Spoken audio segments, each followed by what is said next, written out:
Alrighty, the all Big 12 teams are out, and I gotta say, I'm definitely surprised by a couple of them. First of all, what was absolutely deserving, Spencer Fano, Offensive Lineman of the Year. He's the best offensive lineman in the country for my money. The level of dominance he displayed week in and week out, like just every single play, how you draw it up, Spencer Fano would do that to a T and then some. He is the best offensive lineman from a run blocking standpoint. His athleticism allows him to make plays all over the field from a blocking side of things, and pass protection. He is a absolute brick wall for any defender trying to get around him. So he absolutely deserved Offensive Lineman of the Year. A newcomer of the year, Devin Dampier. Love to see it. Good for Devin to win this award too. You know, Devin, look, did he set the world on fire in terms of maybe, I at one point said he'd be a top 10 Heisman guy, right? No, he did not meet those goals, but he still had a really good season and led this team to 10-2. Also battled injuries all year, but still helped this Utah team shine incredibly bright, right? You know, when you look at Devin this year, he still had 29 total touchdowns, just 5 interceptions, by the way. Remember, 12 last year, just 5 interceptions too, and accounted for not quite 3,000 yards, but just under that. But his impact was so impressive. An elite dual threat QB. Utah utilized him a lot, obviously, in the QB run game. And I thought he really grew as a passer throughout the season. Not the greatest collection of receivers, too, but just a guy who made plays in big moments, too. A dynamic player. And one of the biggest reasons that Utah was a dominant force. And I think he deserved this award as an offensive newcomer for his overall consistent play. So those were the two main big awards that Utah won. So now, okay, what other awards did Utah get? Well, the first team was made up of Spencer Fano, Caleb Lomu, John Henry Daly. I got to be honest, I really don't have an issue with that overall. I think I could, the only thing I would say, like those three guys absolutely deserve to be there. The only thing I'd say is I think I'd go Smith Snowden. I think he belongs on that team. Or this is where these awards get interesting too to me, because like Elijah Scooby Davis, I guess we'll just jump into this one, and Blake Cotton aren't on any of these. I absolutely think, you know, obviously I only cover Utah, so I'm trying to be careful with what I say, but I've seen a lot of these other teams.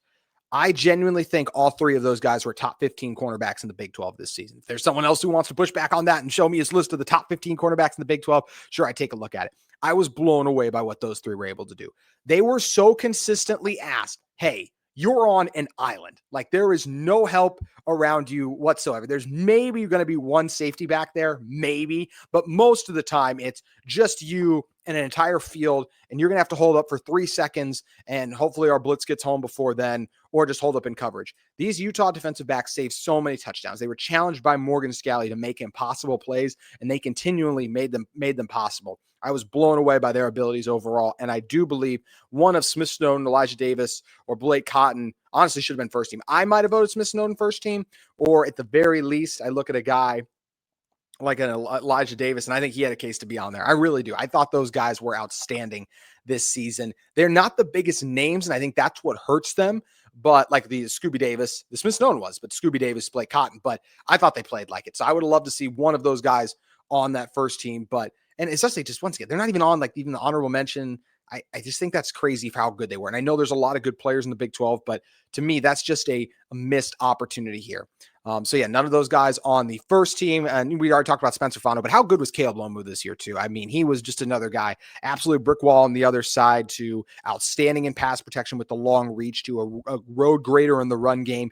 The dominance that Utah had this season was due to just how good their offensive line was. And these two take the cake. I don't think there should have been any other Utah offensive linemen on the first team. I am surprised that none of them were on the second or third team. Jaron Kump, Michael Mokafisi, Tanoa Tongai, all honorable mention. This is one of the 5 best offensive lines in college football for my money. And the fact that none of these guys were on there, I like on a legit team in this conference for how good this offensive line was. I had a lot of questions about the interior offensive line for the Utes coming into this year. And honestly, they blew me away. I remember like the very first game of the season, Jaron Kump, I think, had a negative play in like the fourth quarter. And I was like, oh my gosh, we haven't said anything about this offensive line all game long. And Jaron Kump was my biggest question about that group coming into the season. And he was tremendous all year. Tanoa Tongai, Michael Mokafisi, I thought they'd be a really good unit. I think I said top 10 coming into the year. They all surpassed my expectations too.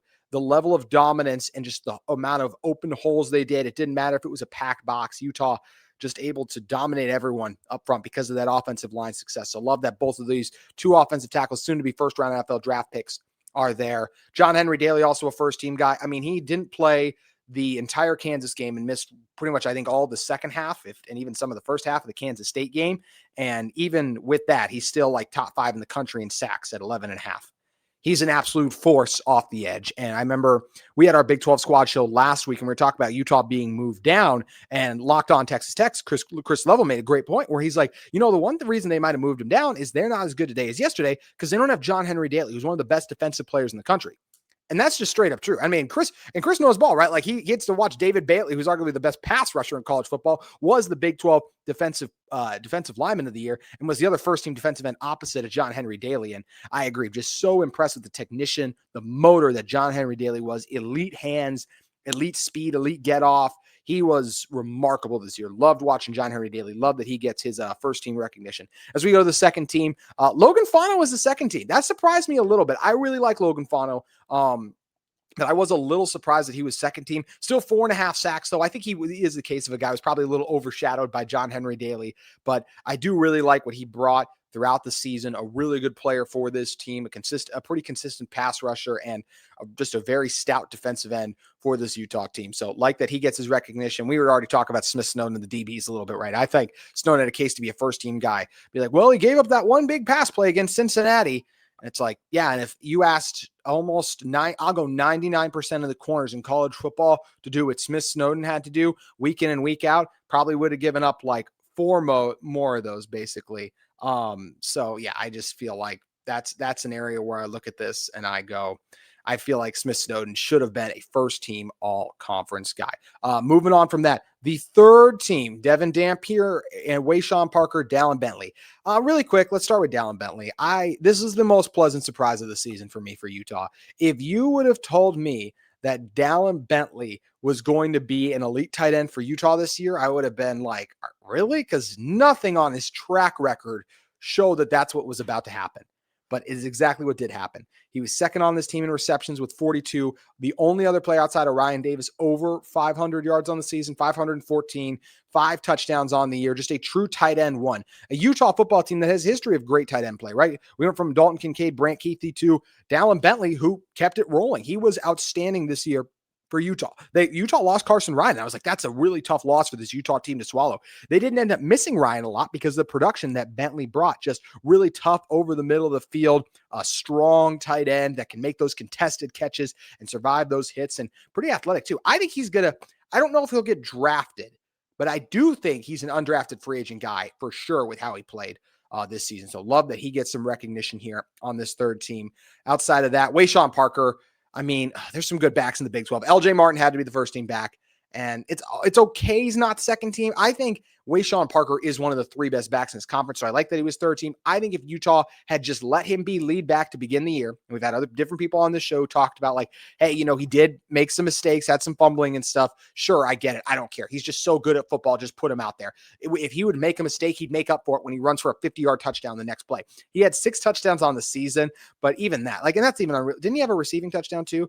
Maybe I was wrong about that. He had 3 receiving touchdowns of the year. So that's what I mean. Just he a consistent end zone option or just a touchdown threat for this Utah team.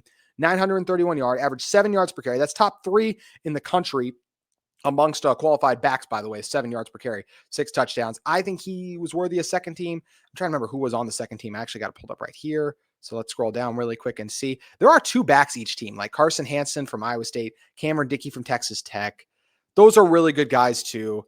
And yeah, Raleek Brown was the other back for Arizona State. That's fine. Like I said, I think it's a push. I would take Wayshawn Parker over like a Dickey personally, but Dickey's really good too. So I don't have a major issue with it. On my ballot, he would have been a first team guy too. So then we get into the rest of the honorable mentions overall here. And when you're looking at those honorable mentions, you get guys like, we already mentioned the offensive lineman, right? Ryan Davis at the receiver spot, Utah's wide receiver 1. We were all talking about these other guys during the offseason, but Ryan Davis, old reliable with Devin Dampier and Jason Beck coming over. The ignored Lobo that Utah added, 659 yards for him on the year, 56 yards with the long 4 touchdowns. So many games he was the Utah passing offense, just a clutch receiver for this team, a guy who could make plays when no one else really could. Strong route runner. Love that he earns his spot as at least an honorable mention on this list. I think he had an argument for third team, but I'm good with him as an honorable mention. Lander Barton, Jonathan Hall, honorable mention. What a year for Jonathan Hall. I think Lander belonged on the third team. I know Utah had some issues, and Lander wasn't as good this year as maybe we thought he would be. A couple of missed tackles and things of that nature, but I still think you could have gotten him on the third team at least. Jonathan Hall, with how he ended the year, it's probably fair to say honorable mention. Had some, just the front seven had some rough games, right? But he was really good for most of the season. I'm excited for another year of Jonathan Hall as he continues to just get better and better at that linebacker spot. Outside of that, we got Jackson Benny, too, is another DB in here for Utah. That Benny was another one of the most pleasant surprises on the season, right? No one was talking about Jackson Benny coming into this year. And then he ends up making plays as a receiver, even for this team, too. But second on the team in tackles, 61 total tackles, too. Ended up having 5 passes defended, led the team in interceptions with 4 of them, too, including a pick 6 as well. How about Utah? I got Elijah Davis with some pick 6s, too. Ended up having 3 pick 6s this year. But Jackson Benny was the first to keep the streak rolling on. What a fun defensive back. Had some tackling issues at moments, but a guy who was always flying around making plays. Really good in coverage, too. Those 4 picks, not bad for a walk-on. Shout out Olympus High School there. And then Mana Carvalho, honorable mention for the special teams. He had the one mistake against BYU, but man, did he make up for it with that big punt return touchdown. Was that against Colorado? Maybe it was against someone else. I might have forgotten. Either way, love that Carvalho's on here too, but love that the Utah Utes are getting the representation they deserve here.